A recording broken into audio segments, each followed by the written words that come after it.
तो हल्द्वानी के लोगों के लिए दुआ करें कि उनका घर बच जाए, उनका घर उजड़ने से बच जाए।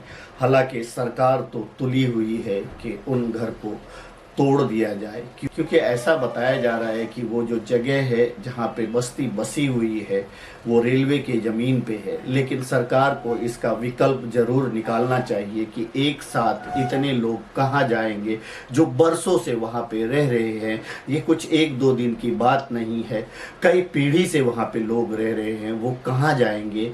इसके बारे में सरकार को ज़रूर सोचना चाहिए। हम आप सबसे ये ज़रूर कहेंगे कि इन हल्द्वानी के लोगों के लिए दुआ करें। दुआ में बहुत ताकत होती है, ताकि इनका घर उजड़ने से बच सके। कोई मसीहा बन कर के सामने आए और कहे कि नहीं, तुम्हारा जो है कहीं ना कहीं हम पुनर्वसन करके देंगे। और ये काम सिर्फ सरकार कर सकती है, सरकार के बस में ही ये बातें हैं। अगर सरकार तक ये बातें पहुँचे, सरकार अगर सुने, सरकार अगर देखे, सरकार अगर सबको एक नज़रिए से देखती है तो ऐसा हो पाएगा, ऐसा मुमकिन हो पाएगा। नहीं तो शायद ये लोग दर दर भटकते रहेंगे जिसका कोई सहारा नहीं होगा, क्योंकि 4000 घरों को दूसरी जगह बसाना किसी आम इंसान के बस की बात नहीं होगी। ये अगर हो सकता है तो सरकार की तरफ से ही। तो मैं भी सरकार से अपील करूंगा, आप सब भी अपील करें, आप सब भी कमेंट करें, आप सब भी दुआ करें, ताकि ये बातें जो है सरकार तक पहुँचे, सही तरीके से पहुँचे और सरकार को इस बात का एहसास कि नहीं, ये 4000 परिवार कहाँ जाएंगे, 4000 घर के लोग कहाँ जाएंगे। 70,000 लोगों के आसपास वहाँ पे लोग रहते हैं, एक पूरी बस्ती बसी हुई है, ये लोग कहाँ जाएंगे? इनके बारे में वो सोचे और सही फैसला ले।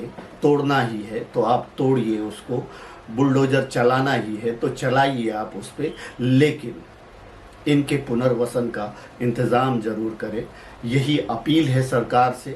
और हम आप सब से भी यही कहेंगे कि आप सब भी जो है इस अपील में शामिल हों और अपने कमेंट और मैसेज के ज़रिए उस हल्द्वानी के लोगों का सपोर्ट करें, जिससे शायद कोई रास्ता निकल पाए। हल्द्वानी में करीबन 4000 घर को तोड़े जाने का आदेश है।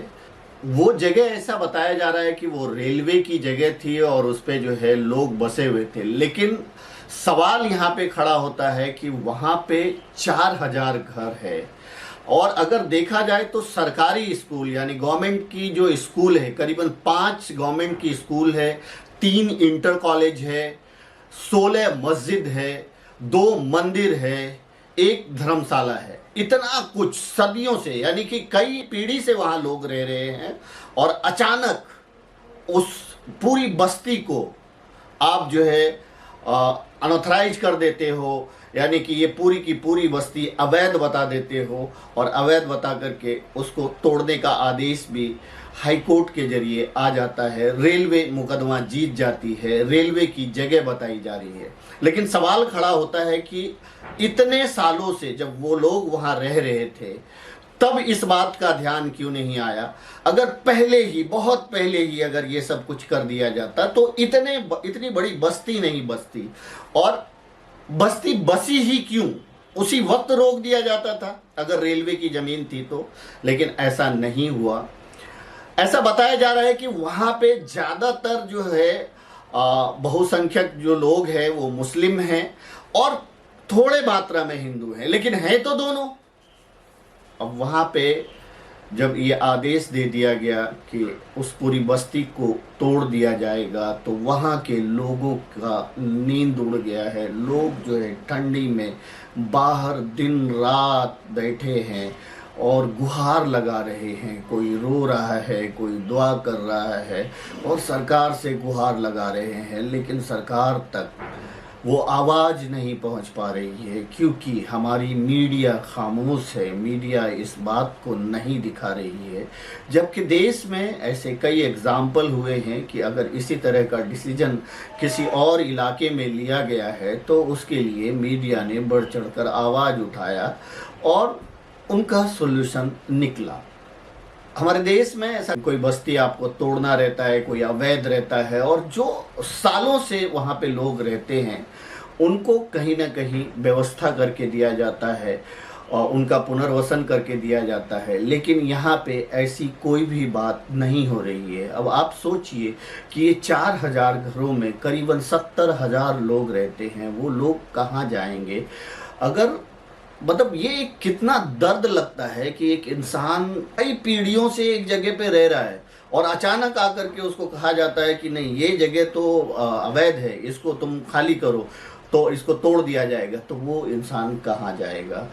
बहुत ही गंभीर मसला है। लेकिन सबसे बड़ी बात यह है यहाँ पे कि कोई भी बड़ी मीडिया इस खबर को नहीं उठा रही है, इस आम लोगों की आवाज़ नहीं बन रही है। उत्तराखंड सरकार से वहाँ के लोग, पीड़ित लोग गुहार लगा रहे हैं, देश के प्रधानमंत्री से गुहार लगा रहे हैं, रो रहे हैं, उनकी मदद के लिए आगे आने को कह रहे हैं, लेकिन कहीं कोई सुनवाई नहीं हो रही है। आप सोचिए कि एक इतने सालों से रहने वाले लोग कहाँ जाएंगे, क्या करेंगे, किसके पास जाएंगे? वो जो रोड पे आ गए हैं उनका क्या होगा? उनके घर को तोड़ दिया जाएगा, कुछ ही दिनों में उनके घर को तोड़ दिया जाएगा, ऐसा आदेश है। अब इसका गुहार लगाने वो कहाँ जाएंगे? ये एक बहुत बड़ी हमारे देश में एक हिस्से से ये एक बहुत बड़ी तस्वीर जो है सामने आ रही है, जहाँ लोग रात दिन रो रहे हैं, तड़प रहे हैं कि उनके आशियाने को बचा लिया जाए। लेकिन उनके आशियाने को बचाने के लिए कोई भी सामने नहीं आ रहा है। ऐसे कई एग्जाम्पल आप पीछे देखेंगे तो ऐसे कई एग्जाम्पल हुए हैं कि कई ऐसी बस्तियों को जो है, जो अवैध था, उसको जो है अगर तोड़ा गया तो उसका पुनर्वसन किया गया, उसका इंतज़ाम किया गया कि आप यहाँ रह सकते हो, यहाँ आपको जगह दी जाएगी, यहाँ दी जाएगी। लेकिन इस मामले में ऐसा कुछ भी नहीं किया।